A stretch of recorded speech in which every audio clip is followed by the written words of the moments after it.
Fala galera, tudo bem com vocês?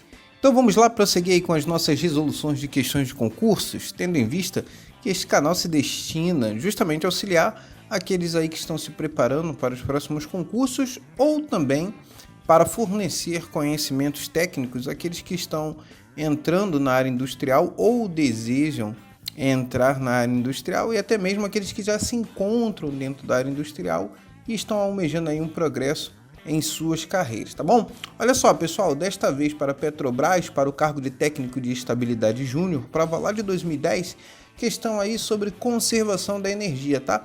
Questão recorrente, cai sempre nas provas, obviamente de maneira diferente, mas sempre vai cair uma questão desse tipo aí para você, tá bom? Então fique bem ligado nesse tipo de questão. Olha só, deixa eu me apresentar aqui para quem ainda não me conhece. Me chamo Edson Lourenço, sou engenheiro mecânico, também possuo formação em técnico em mecânica industrial, assim como petróleo e gás, tá?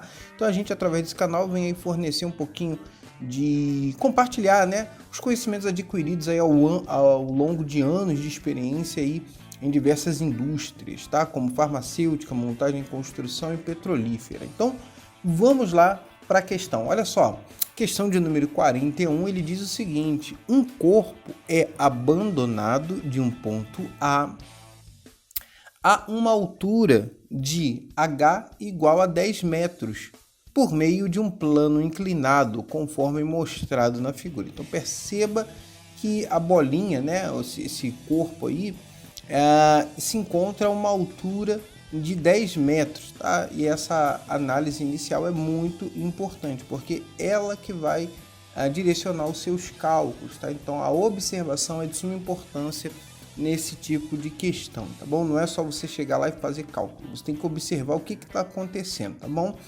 Então, o corpo foi abandonado a uma altura sob um plano inclinado, a uma altura h, tá bom?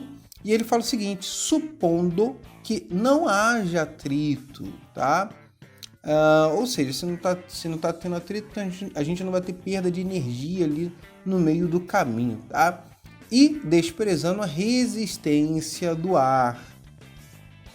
Qual é, em metros por segundo, a velocidade do corpo no ponto B, tá? Então, no ponto B ali, esse corpo vai passar com uma determinada velocidade e eu preciso saber qual é essa velocidade, tá? Então, estou desprezando aí a resistência do ar, as perdas de energias por conta do atrito.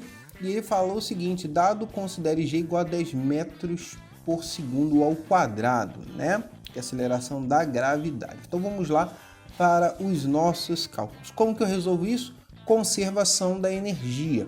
O que isso significa? Que a energia inicial tem que ser igual à energia final, tá? Então, a energia no ponto A é igual à energia no ponto B.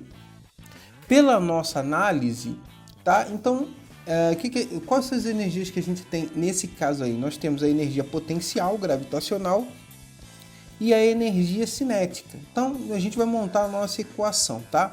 Energia potencial lá no ponto A mais a energia cinética no ponto A é igual à energia potencial no ponto B mais a energia cinética no ponto B. Perceba o seguinte: a energia potencial ela está relacionada à altura, tá? A altura em que o corpo se encontra. Já a energia cinética está relacionada à velocidade. Com isso, a gente pode simplificar a nossa equação. Perceba o seguinte: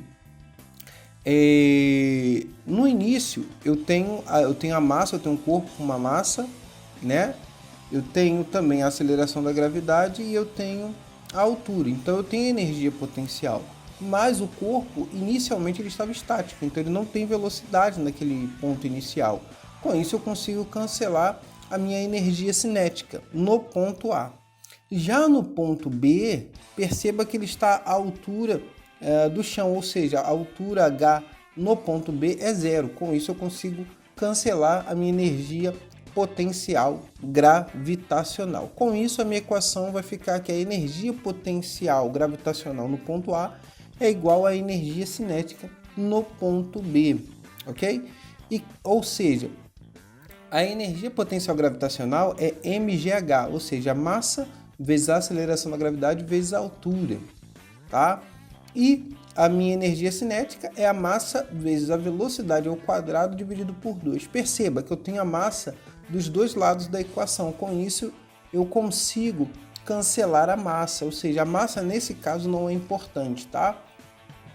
O que vai acontecer?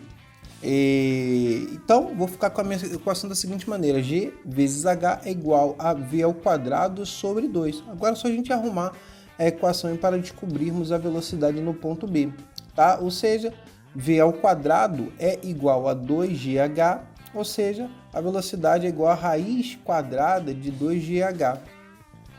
Ou seja, a velocidade é raiz quadrada de 2 vezes 10 vezes 10, que é igual a raiz quadrada de 200. Então vamos rearranjar isso aí. A raiz quadrada de 200 é a mesma coisa que a raiz quadrada de 100 vezes 2, né? Então eu consigo extrair a raiz quadrada de 100. Raiz quadrada de 100, né? A raiz quadrada de 100 é 10 e a raiz quadrada de 2 eu deixo dentro da própria raiz, tá?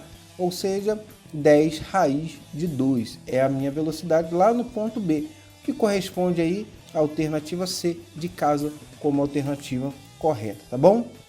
Galera, espero ter contribuído aí para os seus estudos, tá? Não se esqueça, você precisa sinalizar para o YouTube que você gosta desse tipo de conteúdo. Como que você faz isso?